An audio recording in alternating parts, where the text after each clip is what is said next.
This is the Blackmagic Ursa Mini Pro 12K, an 80 megapixel cinema camera. But you might have that question, why shoot in 12K when YouTube only doesn't play 12K? The answer to that is extra detail, because it helps a lot in editing. So in post, you can actually crop and reframe without losing quality, and a sharper original image always will make the final video look very clean. Plus, as a tech nerd, it's always fun to try new cameras. Okay, let's see what's there inside the box. You get a DaVinci Resolve Studio SD card that unlocks the studio version, a Blackmagic sticker, a welcome quick start guide, a power brick, and some cables for a DIY V-mount battery plate. But in the box, there is no power cable, so I hope you have a spare one, because Blackmagic actually doesn't include one in the box. And here is the star of the show, the Blackmagic Ursa Mini Pro 12K's body. This actually looks like a beast, no?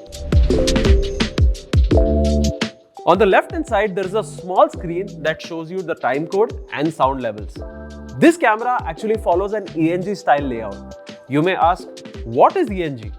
ENG is basically electronic news gathering camera, which was originally designed for television news camera operators. This was mainly built for quick use in tough conditions. So here, there are dedicated buttons for ISO and shutter, and plenty of buttons for on-the-fly adjustments, along with built-in ND filters. Now, let's look at the sensor. This is an 80 megapixel sensor, which is 12,288 by 6,840 pixels. Honestly, I have never seen a high-resolution sensor just like this ever in my life. This camera uses the standard PL mount, which offers about 14 stops of dynamic range and has ND stops of 2, 4 and 6 stops. On the inside, there are 2 CFast card slots. On the top, you get 2 XLR audio ports and 4 standard quarter-inch mounting threads. Towards the back, it has an SDI out, SDI in, timecode in and a 12-volt power port. While on the right-hand side, there is an SDI out, a 4-pin XLR and a rosette for attaching a grip. This camera also has built-in mics on the front and the top for scratch audio. And finally, there is a flip-out screen, which is there in most ENG-style cameras. Now, it's time to turn on the camera.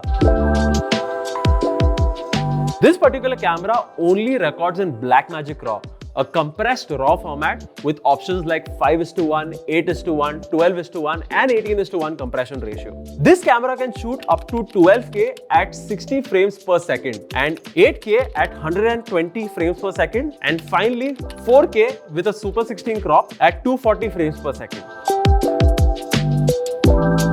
This roughly costs around 8.5 lakhs, which in this segment is actually very great. The closest competitors of this camera are the Sony FX6, which is a full-frame camera, and Canon's C300 Mark III.